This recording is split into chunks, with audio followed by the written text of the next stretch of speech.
Good morning. Good morning, everyone. Thank you for being here. So today's panel discussion is on the art and science of manager selection.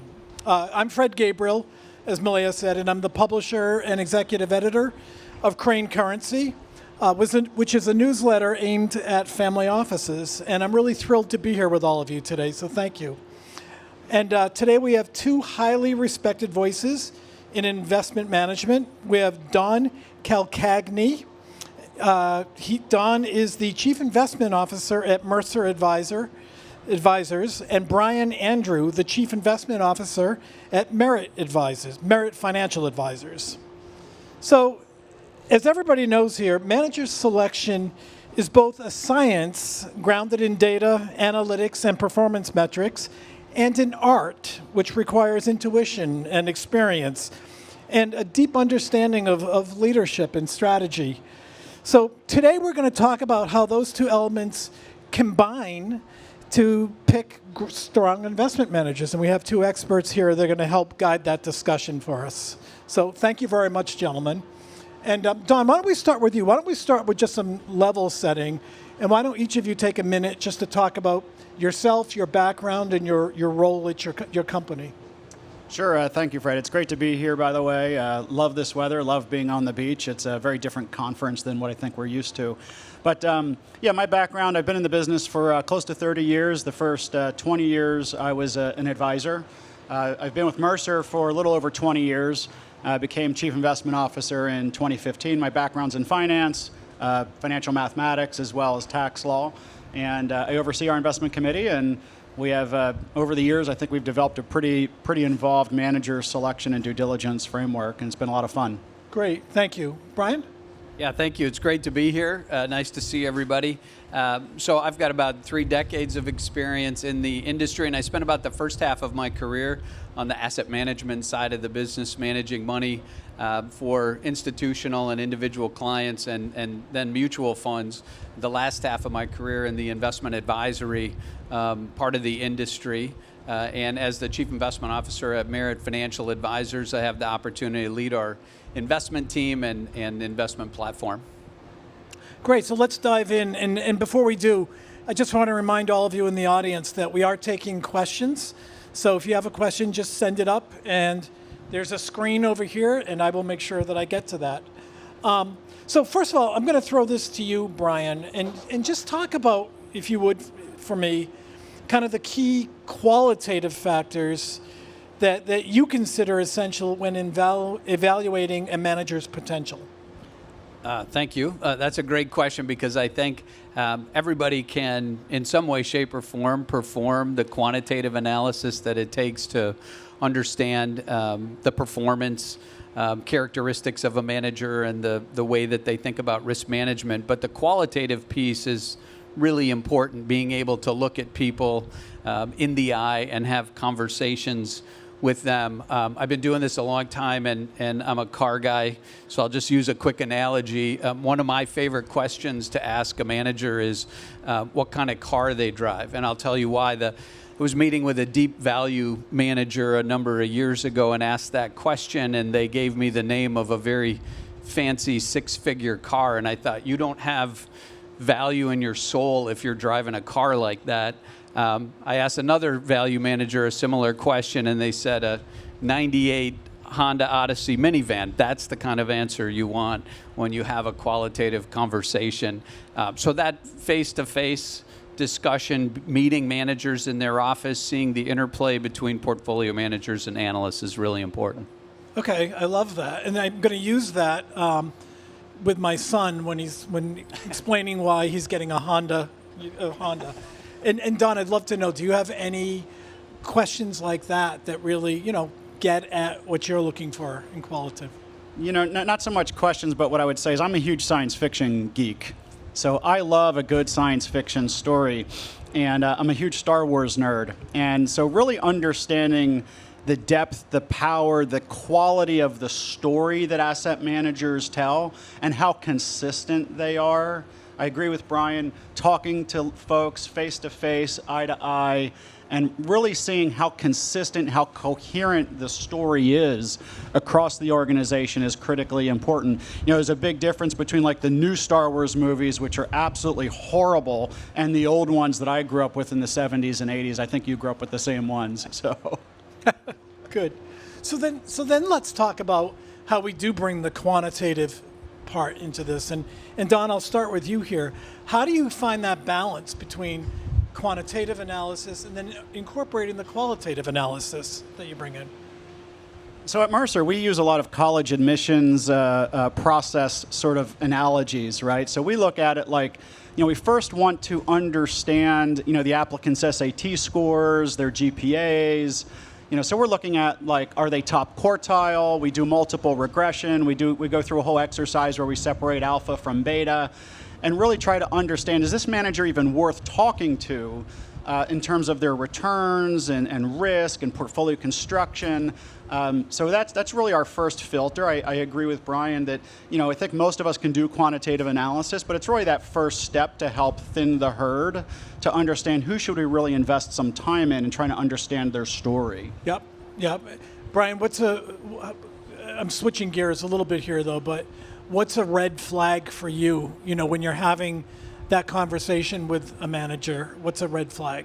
Yeah, I think one of the biggest red flags on the qualitative side is when you're having a conversation with a manager and you're talking about their organizational structure and who owns equity in the firm and how are people compensated. There needs to be a consistency around how all that works relative to what the people who are managing the money are doing and what they're expecting in terms of how they get paid and how ownership works. And if that story, to your point, isn't the same when you go from person to person, then it's not very well communicated internally, and ultimately that can create turnover problems. So really important. Yep. Don, any red flags? We spend a lot of time conducting due diligence on governance at asset managers and really trying to understand who makes investment decisions, how are those investment decisions made. So for us, a major red flag is an asset manager where you have a lot of personality dependency. If there's like a personality cult around perhaps the founder or someone like that. For us, that's a major red flag. We don't believe in heroes or gurus in asset management at Mercer Advisors. So we think that's a major red flag. We want to see a well-governed, well-designed investment committee where folks can speak their mind, where everybody has a vote. We like to see diverse investment committees in terms of thought leadership, especially different views. So those are classic red flags for us. Okay, that's great. And the final question along these lines, anyway, that I have is, I think everybody likes to discover new managers, before they become superstars, if they're becoming superstars anymore. But how do you identify? And I'm asking this for either one of you. How do you identify young talent? And I don't mean by age, but emerging talent in the industry. How do you find that? Well, I think one of the ways to do that is when you're meeting with the managers that you're currently working with, getting beyond, and you just talked about this, the hero or the star portfolio manager, and understanding the way the team is put together, the way decisions are made, and then really just making the effort to follow what's happening with those organizations' teams. When people might be an analyst who's been somewhere for 15 years and they leave and they start a strategy somewhere. So it's really like a talent recruiting process. You're trying to understand who's good at what they do in an asset class or a sub-asset class, and then paying attention to where their career takes them, and that can oftentimes lead you to an emerging manager opportunity. Yep. Great, thank you. So I also don't think we can have this discussion without talking about the role of artificial intelligence and machine learning in the selection process. Who wants to tackle that first? How are you using it, and then what do you think is the potential? I think the potential for AI and large language models to help the investment due diligence process is quite enormous. But it first begins with information. It begins with data. And so one of the things we do at Mercer Advisors is we have an automated RFP process. It's a digital RFP. We use a software called Dissetti. So all of our managers, every year we send them an RFP. So we're building our own database, Fred, to start building out how managers answer our questions around governance and returns and their story. And then we just hired an engineering team to help us build like a large language model so that we can more efficiently search that database and pull that information together. So I think it's really a tool that asset managers, or I should say asset allocators like us, in doing our jobs better. I don't see at the moment a future where AI is going to do a better job picking stocks or picking managers. I don't think there's a lot of evidence yet. We've had AI-driven investment strategies for about 5 or 6 years now. By we, I mean the industry, not Mercer. And if you actually look at the returns on those strategies, frankly, they're not very good. And so I just don't think we're there yet in terms of using AI to pick stocks or anything like that. Is it getting better, though? I do think it is getting better, but here's the challenge with AI and large language models, Fred, is they're only looking at things that have already occurred, right? It's looking at data that exists, and by definition, markets are uncertain. We don't know what the future holds, and so I think for AI and large language models to predict the future, I don't think it's there yet. Okay, Brian. Yeah, I would just add a couple things. I think, first of all, going back to what you just mentioned about your RFP process, is it's important to start asking that question of asset managers to understand how they're deploying AI, whether they're using it as part of their investment process or in some cases their risk management process, but really understanding the way they're going about that so that they're not radically changing or influencing decision making until they understand what the impact is. And then I would say for us, I think we're at a preliminary stage where part of what we need to do is communicate with advisors about how managers are doing, and so it's become a lot easier to aggregate information, either from the street or from asset managers, and use that to create the reporting that we need.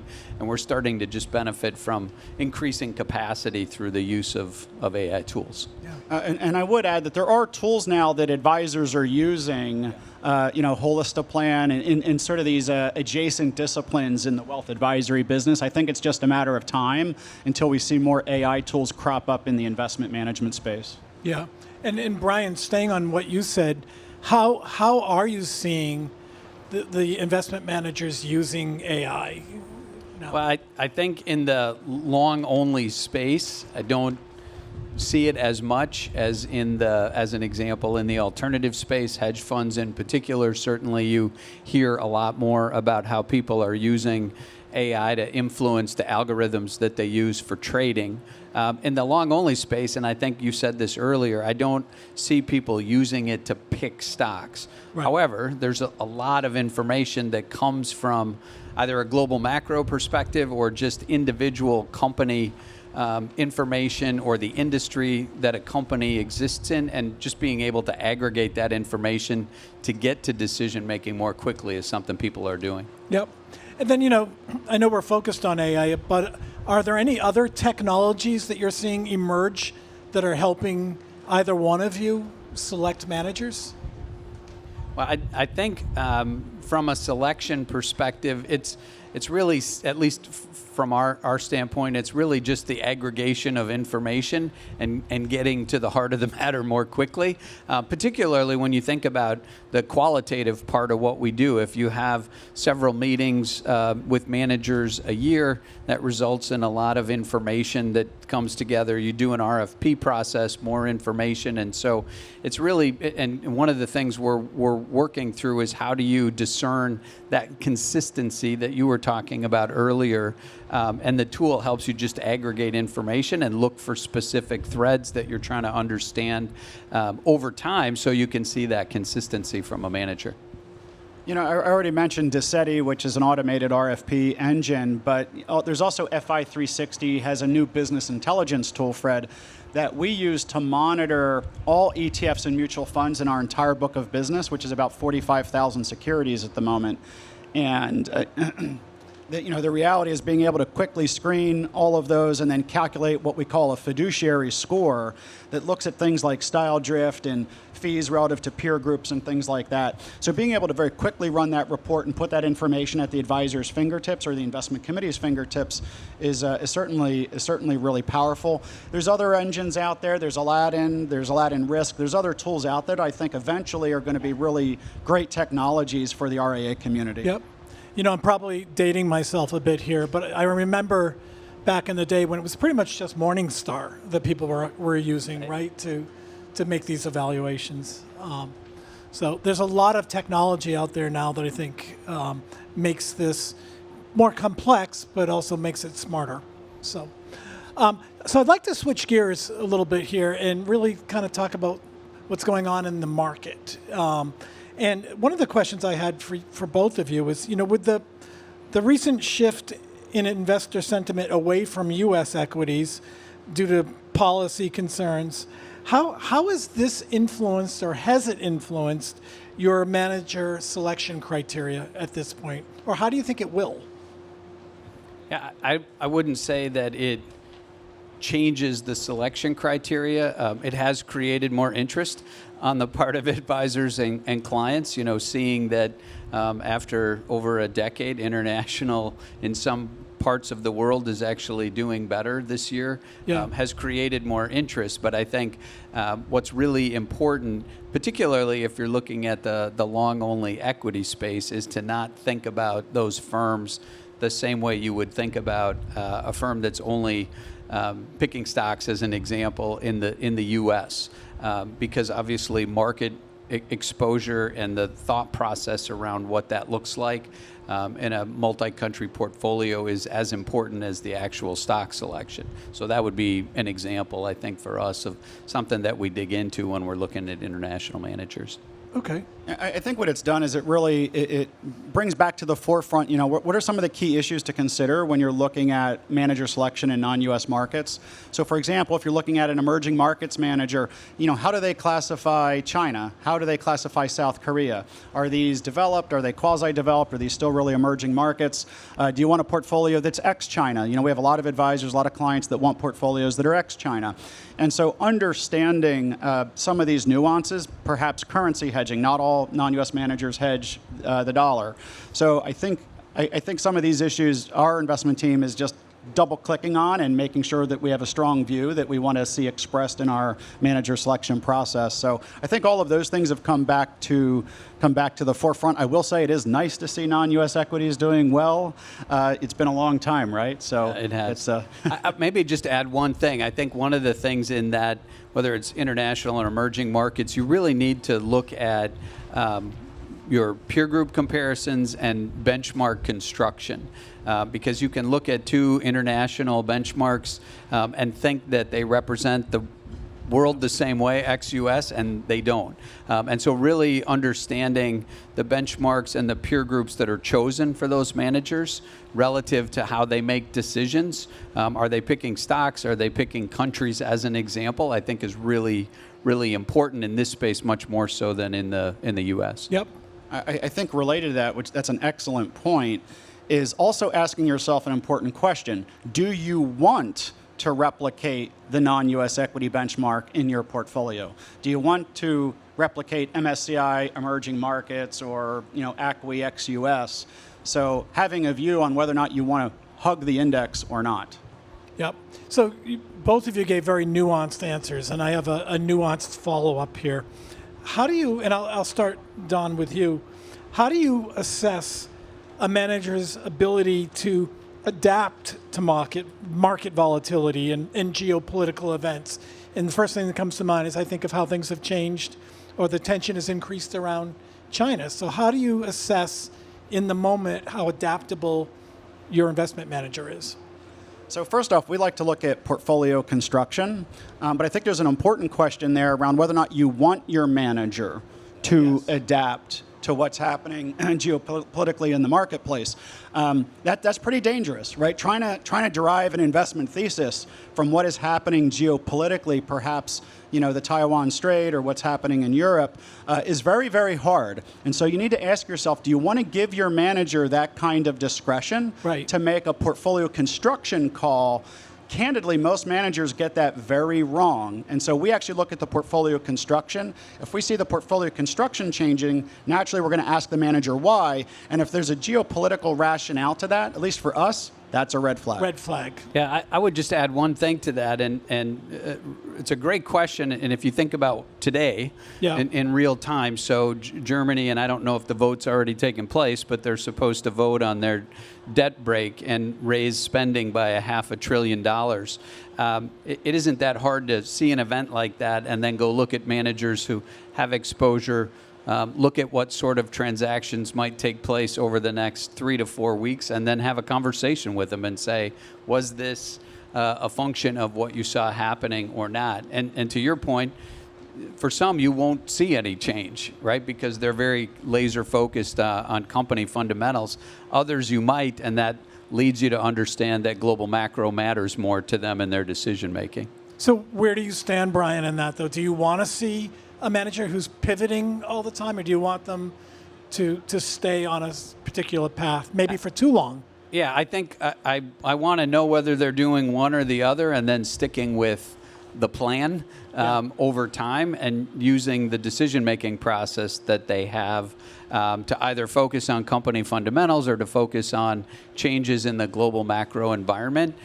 If you're using more than one manager, understanding the differences between them and sometimes putting those different approaches together can make sense. So we want to think about it that way. So I want to shift gears to talk about something else that is evolving and has been evolving for years, but just environmental and social governance considerations. Don, given the evolving landscape there, under the current administration, how do you evaluate a manager's commitment to ESG principles? So at Mercer Advisors, we separate ESG-oriented portfolios from those that do not have ESG in the mandate. So for a multi-factor or an index-oriented strategy, ESG does not factor into that consideration. In fact, we don't like to see ESG as a consideration in those portfolios. And that's because ESG does lead to tracking error. It does lead to, at least in our view, long-term underperformance because of the relative lack of diversification. Now, within the ESG mandates that we do have, we are looking at things like their sustainability scores from Morningstar. We also look at their MSCI rankings and things like that. We also use Sustainalytics, which is a Morningstar company, to help us evaluate what's in the portfolio from an ESG risk perspective. Okay. Brian, what weight does ESG have in your... Well, I would say generally we take a similar approach, which is we're not looking for people that have a focus on that specifically, rather an attitude around it in terms of how it impacts the way they think about the companies they own in their portfolio, and whether or not the way they look at company fundamentals is affected by, things like good governance, as an example. So we tend probably similarly not to be looking specifically for those characteristics. Rather managers that are aware. And I think one of the important things is there are a lot of strategies in the last 10 years that have changed their stripes around this and gone from not talking about it to talking about it to not talking about it again. And that's instructional, I think, when you're looking at an asset manager over time. Right. Is it still, are you still seeing among your clients a lot of interest in ESG strategies? Or is it falling back to the back burner a bit? There's still significant interest in certain geographies. It's always, at least in my experience, it's the Bay Area, California, the Front Range, and Colorado, Boulder. So different geographies tend to have higher degrees of interest in those things. And I think what you see across the country, though, with the rise of direct indexing, is, for example, clients wanting to still customize their portfolios. Maybe they want to remove tobacco stocks for whatever reason. Is that ESG? I don't know. We can debate that. But at the end of the day, we are seeing this rise of customization. And I think this ESG conversation gets easily commingled with that ESG conversation. Right. Yeah, and I think a couple things. Technology enables that customization, and it's almost like the conversation will change. And I agree with you, if you're managing a national platform, there are places where that's still a big conversation, and there are places where, the opposite is true. You just don't want to bring it up. But I think the important thing, as you just pointed out, is that when you look at direct indexing is a good example, or something like that at scale, where people can begin to create portfolios of individual securities that represent their values. That's a lot of, I think, where the industry is headed, and part of what's changing and to keep track of. Just one anecdote to riff a little bit on what Brian just said. We've actually had some clients from certain parts of the country ask us if we would ever launch an ATF portfolio, alcohol, tobacco, and firearms. Right. So like the polar opposite, perhaps, of a more classic ESG type portfolio. Yep. Yeah. So what's your answer to that? Are you going to launch that portfolio? Right now, the answer to that is no. So we'll see. Good.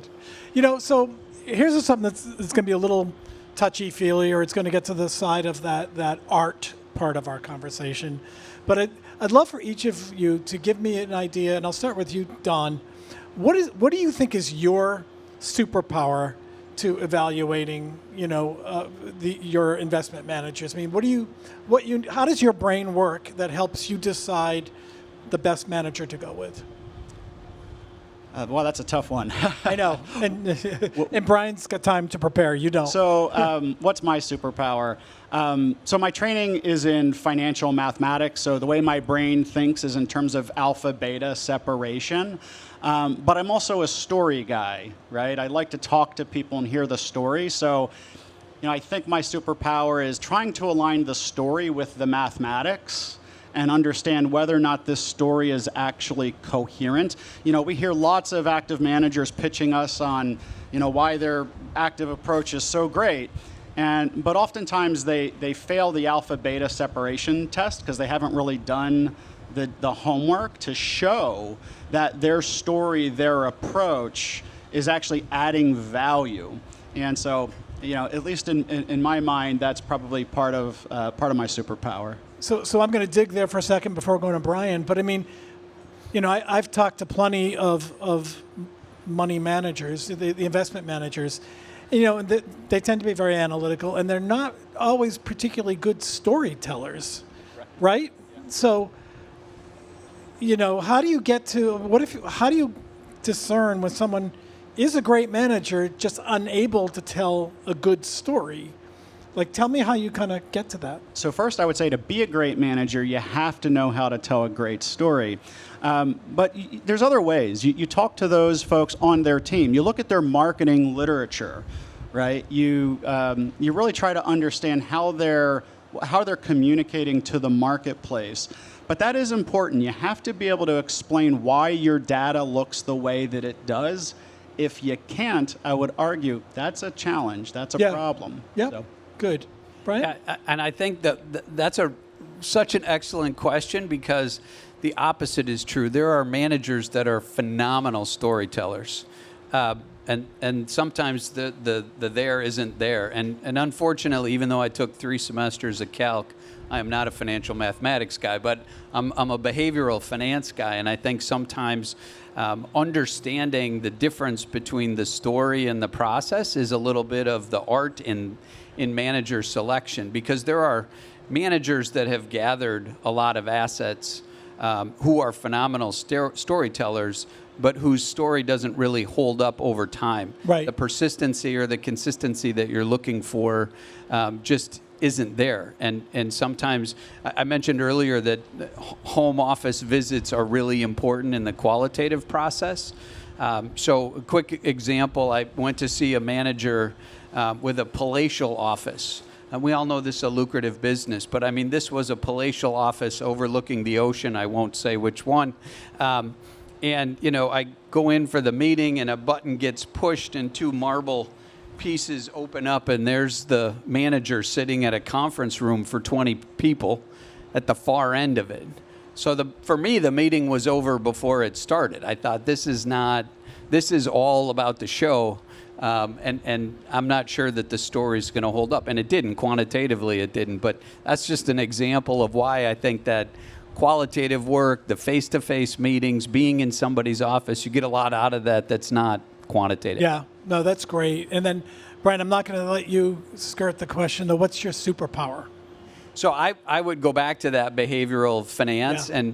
and part of that is having been on the asset management side of the table for the first half of my career, and sitting on the other side of all those institutional consultants peppering me with questions. I learned a lot from that, but also having just built teams on the asset management side of the business and understanding what affects people who are managing money every day. You know, things like death in the family or a divorce, or those are all things that you have to pay attention to when you're on the other side of the table and you're conducting due diligence. So I think it's just understanding that human behavior kind of goes back to why my car question is so important.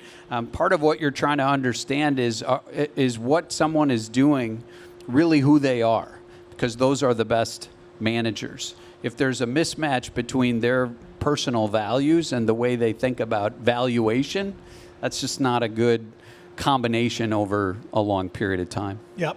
So let's go back to what's going on today too a little bit. And Brian, I'll toss this to you first. You know, in light of the market correction that we're seeing and all the policies, the economic policies, they're just basically leading to quite a bit of uncertainty.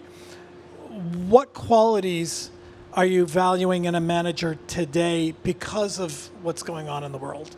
Yeah, I think we've used this word a lot, persistency or consistency. And I think the last thing you want to see in an environment like this is a lot of change in a portfolio for the sake of change. Yeah.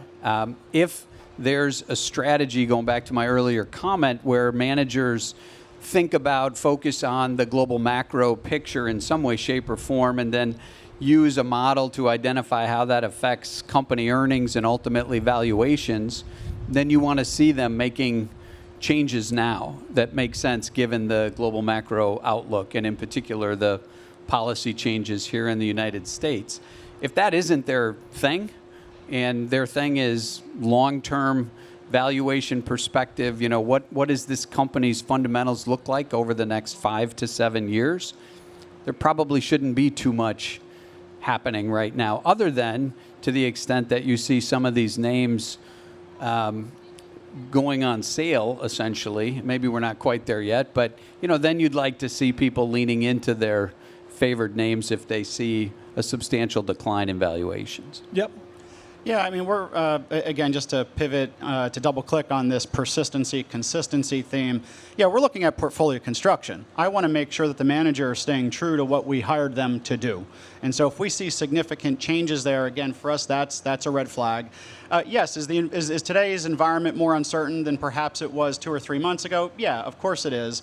But I think all of us who've been in this business a long time, I think we've developed some intestinal fortitude, and it takes a lot to get to rattle our cage.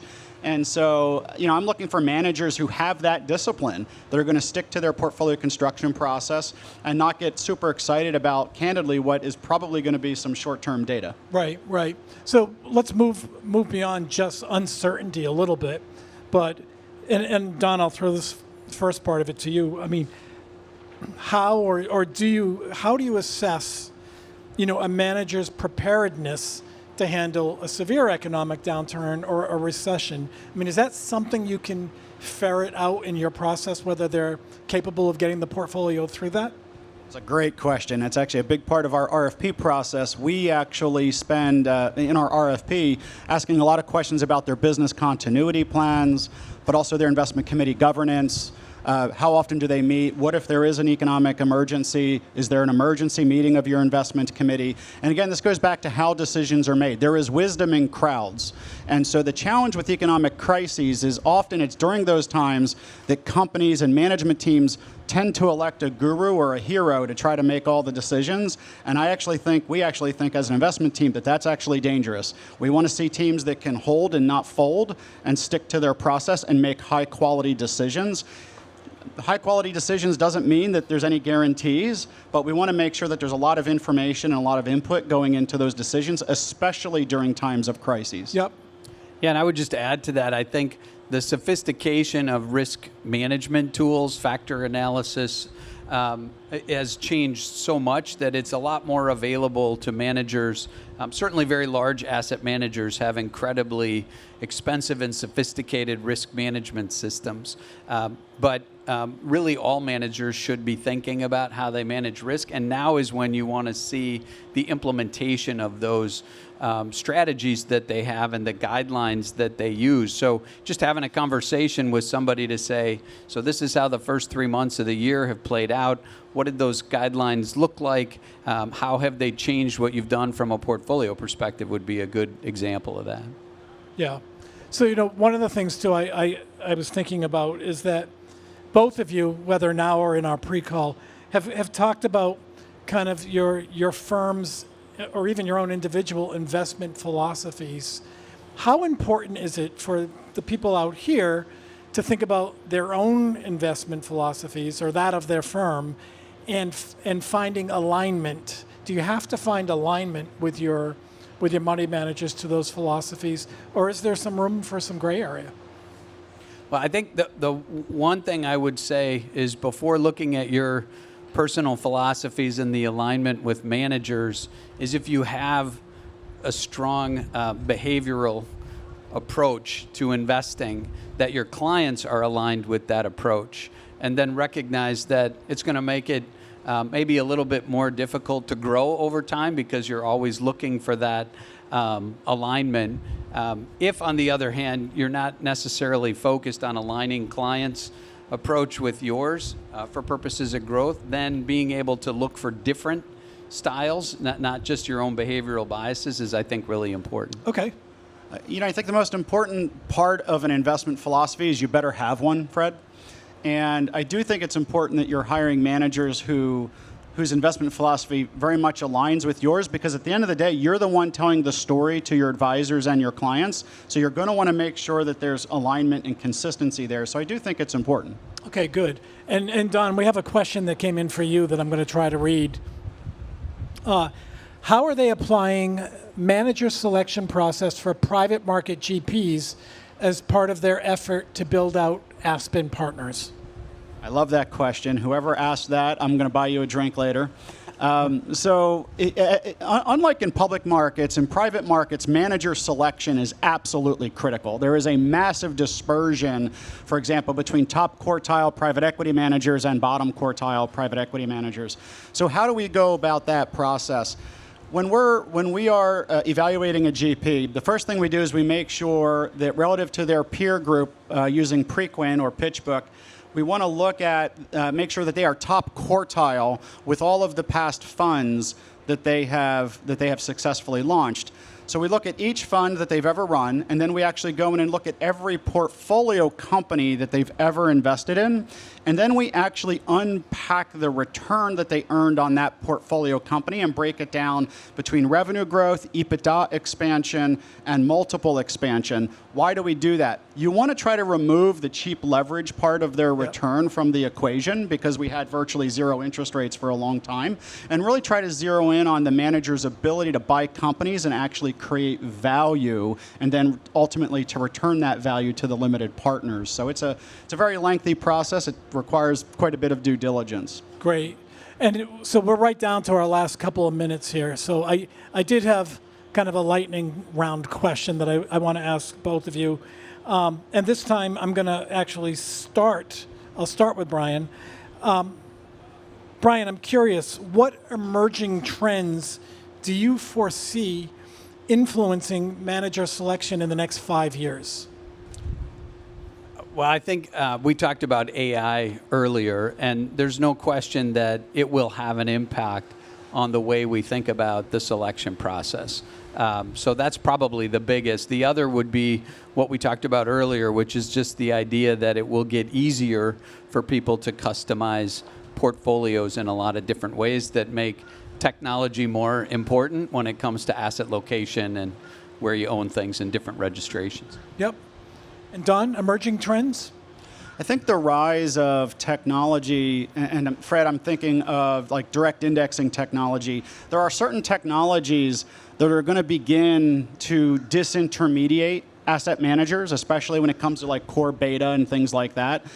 So I do think that ultimately you're going to see RIAs start to insource more and more of those core beta strategies like using direct indexing type technology. So I think what you're going to see is more manager selection will be more material for like small cap and these more esoteric asset classes that are perhaps harder to replicate.